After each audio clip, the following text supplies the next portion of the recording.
in Nepal. As well as being a qualified engineer and receiving his MBA, has extensive experience as an advocate, educator, author, spokesperson, mentor, and leader. He brings a diverse range of board, management, community development, and volunteering experience to these roles. Is currently a Westpac Social Change Fellow doing research on refugee settlement, as well as a consultant and a practitioner of strength-based approaches to refugee settlement and community development. In recent years, he has served as a director on the boards of Settlement Services International, SydWest Multicultural Services, and MTC Australia. is the founding president and currently a senior advisor of the Association of Bhutanese in Australia, in Sydney, and among his many accomplishments, he's a recipient of the 2016 Community Service Lifetime Achievement Award and a winner of the 2012 National Volunteer Award. On a personal note, it is a particular honour to introduce today.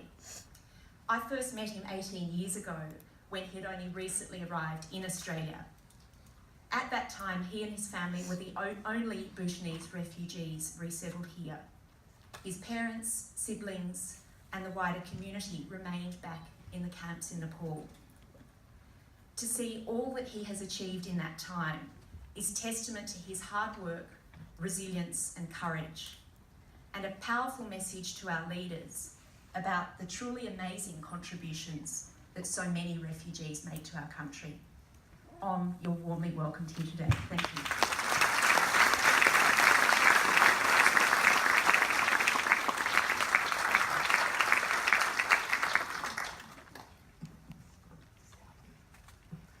Thank you, Jen, for those kind words. I'm truly humbled and I'm shaking. Took a bit of my time. To start with, can we please play a video? I would like to thank Ali and Kiran who spent a lot of time to put this together. So it's a very brief video about people in displaced situations who are looking for safety. So thank you.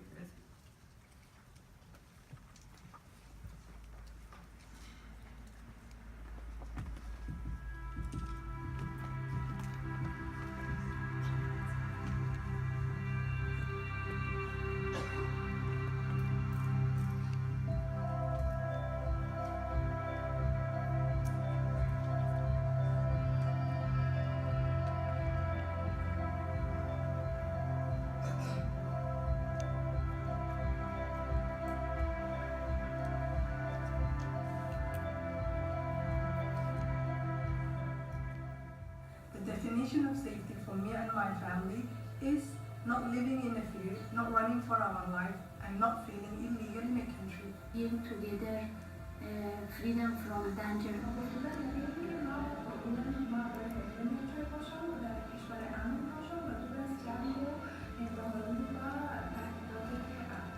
As a refugee woman, I want a safe future for my family and for my children. Imagine always ask me, Mama, why can't we play outside like others? We left our homeland to save our life and live days without tension and depression. But unfortunately, I'm still waiting for that day.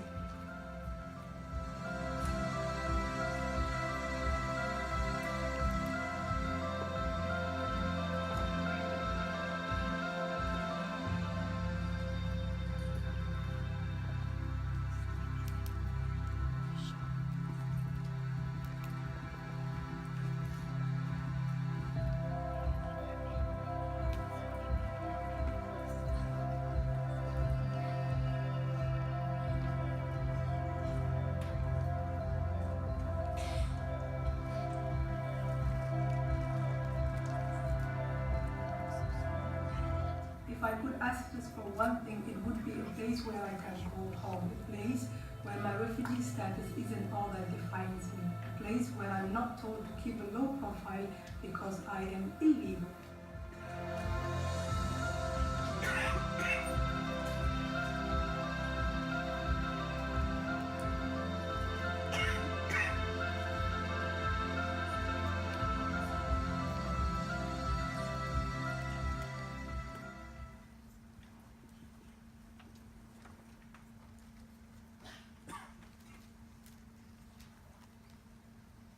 Thank you, Australia. I'd like to start by acknowledging the Aboriginal people, the traditional custodians of this land on which we meet today, and pay my respects to the elders past and present. As Jen alluded to, when I was newly arrived refugee, struggling alone, far, far away from my family and loved ones, a young couple visited me. This had a profound effect on me, reinforcing the belief in human generosity, in caring for each other, and even for strangers. Believe me, this country and the people have a heart of gold.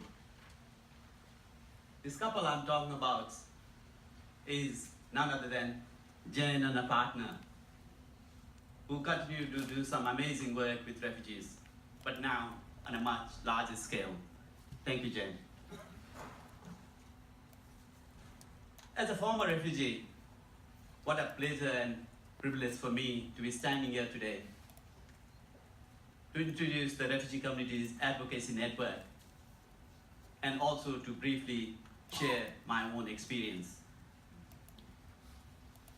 ARCAN will be launched this afternoon by Dr. Munjid, who is one of the most inspiring person with lived refugee experience. I have the honor on behalf of ARCAN to warmly welcome you all and invite to the inauguration of ARCAN at 2:15 this afternoon, just before the plenary session begins. Distinguished guests, ladies and gentlemen, in the next 7 minutes or so, I would like to briefly touch on the global refugee scenario, the current refugee settlement approach, and the role of people with lived refugee experience. As many of us would know, UNHCR was established back in 1950 to help over 1 million people displaced after World War II. It started off with a budget of about $300,000. Today, 66 years later, we have close to 66 million people displaced from their homes. And we have over 21 million refugees who are cared for by UNHCR. And its budget has grown to over $6 billion US. We pride in development, we pride in economic growth as a society. However, this is a growth in atrocities by governments.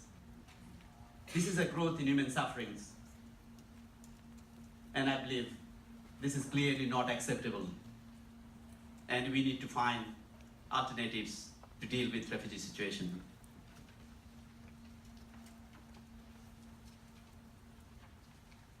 Perhaps what we need is a different approach. I'll now quickly touch on who are the key players and how is the refugee problem addressed currently. To start with, we've got the countries which are generating refugees. In this, Syria, Afghanistan, and even a small country like Bhutan figure very prominently as one of the highest per capita refugee generators in this world today. In terms of host countries, I think we are truly indebted to countries such as Turkey, Pakistan, Lebanon, Iran, Ethiopia, and Jordan, who host most of the refugees today. And when we talk about settlement, resettlement, it's predominantly the US, Canada, and Australia who figure as the topmost resettlement countries. And in all this, UNHCR plays a very critical role and important role, works together with all the key players, and helps not only in the emergency situation to help refugees, but tries to find long-term solutions. And in terms of solutions, it has three preferred options. One is to repatriate people to their home countries. Secondly, it's to try and resettle in the host countries. And the third option, to resettle in third countries. Now, we all know the world has changed significantly since UNHCR was set up. We have seen the emergence of newly industrialized countries, economic powerhouses including all rich nations. But we haven't seen their corresponding level of involvement and engagement in sharing the refugee protection responsibilities. So how do we involve and engage such nations more actively? In terms of solutions, do we need a much more proactive approach, including addressing the root cause and try to stop the displacement in the first place? As we can see, there are clear opportunities to look for alternatives. I believe globally, we need to drive a paradigm shift to change the debate on refugees from sharing the burden to sharing the opportunities, and you'll see that a lot during this conference. Now, I would like to quickly touch on the current settlement approach.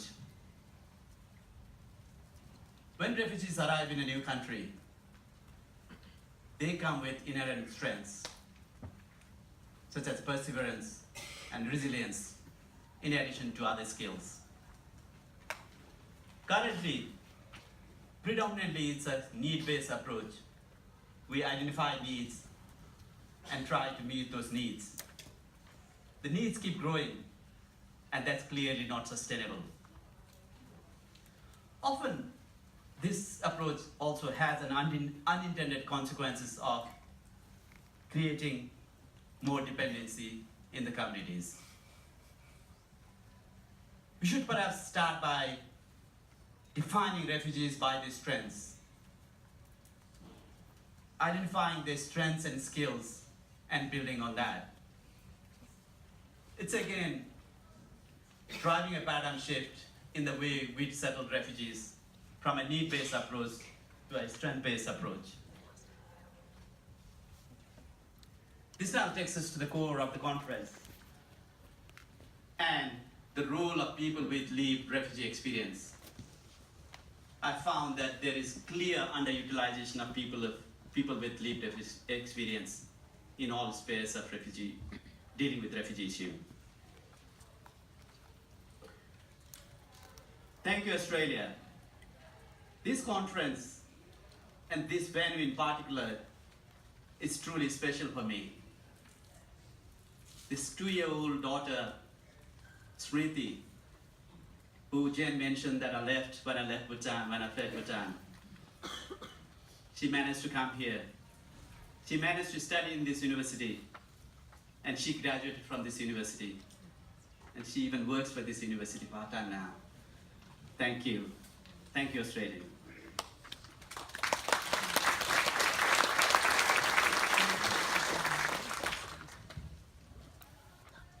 As one of the lucky ones to resettle in this beautiful country, we have a huge responsibility. And every day, I start with a sense of gratitude.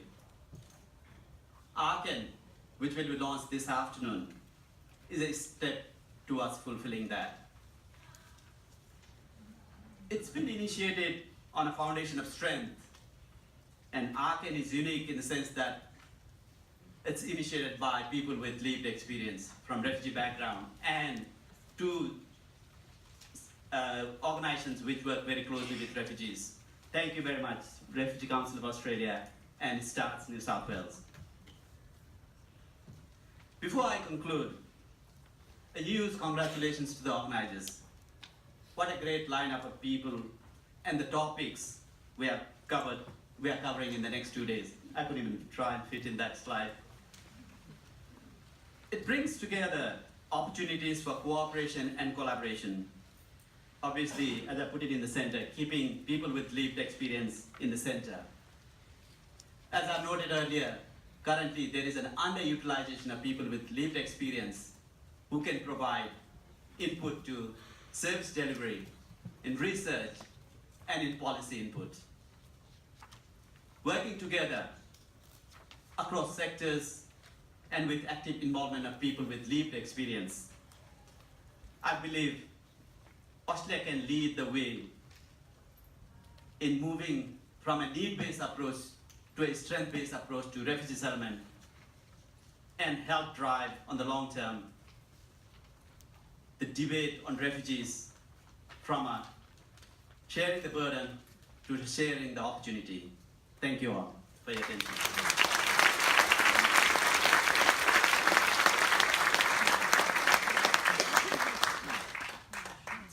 Before I leave the stage, I have another exciting duty to do. And it's with great pleasure I introduce our guest speaker for today. He's none other than Mahir Maman, who is a true opportunity that Australia has shared by welcoming him to this country.